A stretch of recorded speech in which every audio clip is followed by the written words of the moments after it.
Hi, today I'm front of you OnePlus Nord 3 5G and I'll show you the fingerprint scanner test on this device.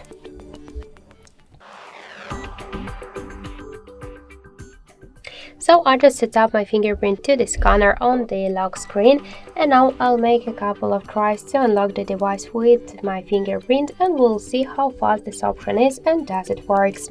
So let's start. 1, 2, 3, 4, 5. So as you can see, the fingerprint scanner works here fast and correct, and will just unlock the device successfully without any problems.